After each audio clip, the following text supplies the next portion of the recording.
sinapian at sinapian ulit, ay tinatawag na ito ay naposes. Na-repossess ulit siya. Ibig sabihin na ulit-ulit yung nangyari sa kanya. Sa Tagalog, kung siya ay sinapian ng unang beses, siya ba ay sasapian muli or repossess?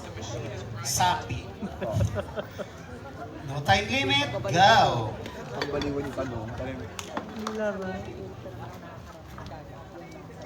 Alright. Ang katanungan ho na naiatang po sa aking balikat, ang isang tao nga daw huban na poses at ito ay sinapian ulit ng masamang espiritu.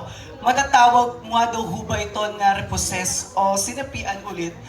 You know what, ladies and gentlemen, para po sa akin, yes, na-repossess ulit siya dahil ang taong sinapian at sinapian ulit ay tinatawag na ito ay na-possess. Na-repossess ulit siya. Ibig sabihin na ulit-ulit yung nangyari sa kanya.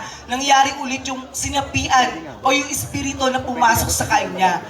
So ladies and gentlemen, for me, ang masasabi ko po na ito ay na-repossess. Dahil kung ang isang bagay na nagaganap sa atin na paulit-ulit at kung ano man yung mga bagay na darating sa atin na iisa lamang ang dahilan, matatawag ito ay repossess. Yun lamang po at maraming salamat.